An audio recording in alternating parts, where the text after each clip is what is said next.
Julie's Diary, London, December 2025. Welcome to my vlog. The air was crisp, the kind that nipped gently at your cheeks but made you feel alive. 3 weeks until Christmas, and London was already wrapped in its festive magic. This morning feels festive and purposeful. I've decided that today I will head out to purchase some beautiful Christmas cards, the kind with warm designs and heartfelt messages, so that I can send them to my family and friends and let them know I'm thinking of them during the holiday season. But before I begin that little mission, it's time to enjoy breakfast. At the moment, I find myself craving something simple yet indulgent and creamy, perfectly cooked eggs. Oh, the weather outside is frightful, but the fire is so delightful. And since we've no place to go, let it snow, let it snow, let it snow. Now it doesn't show signs of stopping, and I've brought some corn for popping. The lights are turned way down low. Let it snow, let it snow, let it snow. When we finally kiss goodnight, I hate going out in the storm, but if you really hold me tight, all the way home I'll be warm. Now the fire is slowly dying. I stepped off the bus into the heart of the city, the streets humming with cheerful energy. Shop windows glowed with twinkling fairy lights, each display a little world of its own. Snowy scenes, glittering baubles, and tiny reindeer that looked ready to leap into the night. Drawn by the festive spirit, I wandered over to Leicester Square to watch the ice rink, where skaters glided and twirled across the frozen surface, their laughter mingling with the music in the air.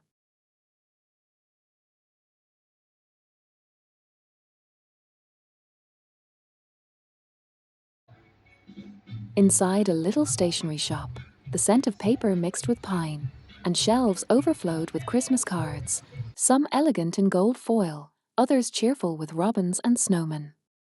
I picked each one carefully, imagining the smile it would bring.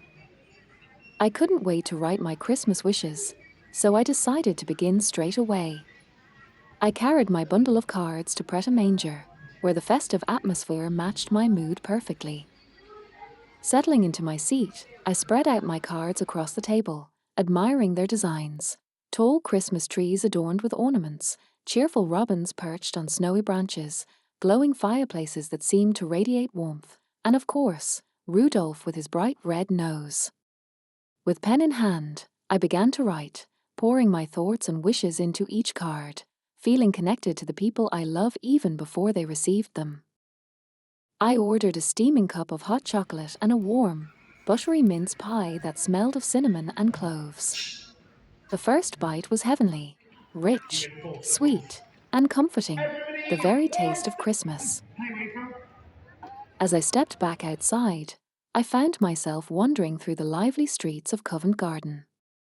The air was crisp. In the center of the square stood a towering Christmas tree, magnificent and proud, its ornaments shimmering as they court the pale winter sunlight. Street performers filled the air with music, violins singing familiar carols that wove seamlessly into the chatter of shoppers and the laughter of children tugging at their parents' hands. The whole scene felt like a living postcard, festive and warm despite the chill. The cold weather stirred a small hunger in me. Drawn by the promise of seasonal treats, I slipped into a nearby cafe. This time, I ordered a steaming cup of seasonal tea, fragrant with spices, and a gingerbread biscuit decorated with cheerful snowman frosting. It was playful, sweet, and utterly delicious, both tasty and fun, the kind of treat that makes you smile before you even take a bite. I couldn't resist capturing the moment, so I took a photo of the biscuit, knowing it would serve as inspiration later. I imagined myself recreating it in my own kitchen, baking cookies with friends and my children in the future. The thought warmed me more than the tea itself. I sent out Christmas cards. Hopefully they'll arrive on time. While waiting for the bus, I stopped at Coster and ordered a gingerbread latte with whipped cream. Simply delicious. As the sky began to darken, the city lit up in full splendor. Strings of lights arched over the streets, glowing softly like stars brought down to earth. I felt a quiet joy settle in, the kind that comes from simple pleasures, from being part of something warm and shared. Christmas was still weeks away, but in that moment, it felt as though it had already arrived. I can't wait to have dinner at home. I bought frozen mixed seafood that should be ready to use now, and I'm planning to make creamy seafood spaghetti, one of my favorites. I'm spending the evening at home, enjoying one of my favorite rituals, cooking pasta.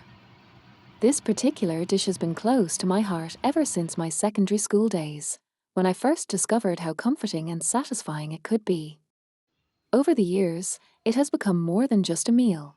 It's a nostalgic reminder of simpler times. Even my hamster used to share in the fun. I remember how it would ambitiously hunt down an entire tiger prawn, dragging it around like a trophy, before stuffing its cheek pouches with spaghetti. Those little moments always made me laugh. As for the recipe itself, I never skip the step of pouring in a glass of white wine to enrich the sauce. That splash of wine transforms the flavors, giving the pasta a subtle depth and elegance that makes the dish taste far more refined than its humble ingredients might suggest. Tonight, it turned out beautifully, rich, aromatic, and deliciously satisfying.